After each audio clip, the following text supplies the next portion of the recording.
Just with just touching back on our workers. So if a company does have workers, they've stood them down. I know there was a question saying, well, even though the business is not running, it's ticking on the background, they've actually got no money coming through the door. Can they pay their workers a Jobkeeper fee? Can they apply for it? Do they actually need income coming in through the door to be able to do that? Okay.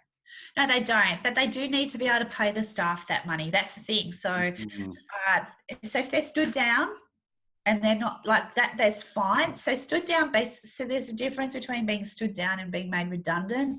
So stood down just means that, hey, and this is what the Jobkeeper payment is intended for, by the way. It's because you've got an employee, you can't keep them employed because you've got nothing happening right now, but you don't want to lose them, okay? So you don't want to, it's not like you want them to go out and find another job necessarily. You want them to be able to come back and work for you when things come back to normal. So the point of being stood down means you're not paying them out their leave. You're not, like, they're not losing their entitlements or anything like that. But what you are going to be doing is paying them this Jobkeeper to keep them on your books. Doesn't matter if you're getting any income at all. You do not have to be active.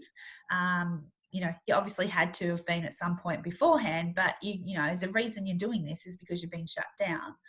And you don't have to make them work for it. They can stay at home and watch Netflix if they want. That's fine. But the point is that when things go back to normal, they'll hopefully come back and work for you.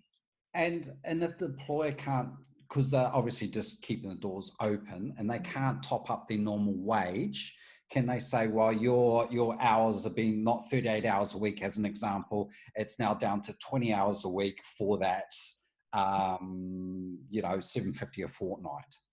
Yeah, okay, so this is an interesting one, and this is probably starting to get into Fair Work territory, and I'm not an expert at Fair Work, but my understanding is that, you know, you can negotiate with the employee. I mean, if you can't give them 38 hours a week of work, then, you know, their choice is that they get stood down, or you can negotiate a different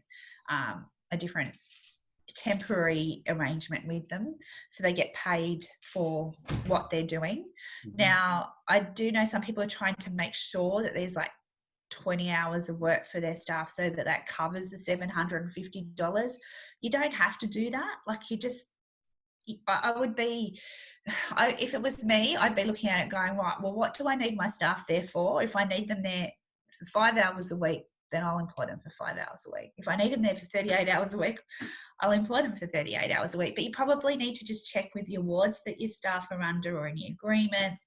But if you can't afford to pay them for full-time work, and that's what they are, I'd probably be realistically looking at having them stand down, because that you'd be able to do that under Fair Work. And then, you know, just trying to cope without it. And I think that's what most people have tended to do. And some people go, well, look, I don't mind doing a little bit. And, you know, the staff are in on it too. They're not necessarily out there. Hopefully, most people, you know, have been pretty compassionate about this. They understand you've got no income. Yeah. So you can't get blood out of a stone, you know. So if they can get something, that's probably better for them than nothing. And you just need to talk to them and explain what's going on. So. Okay, that makes sense, absolutely.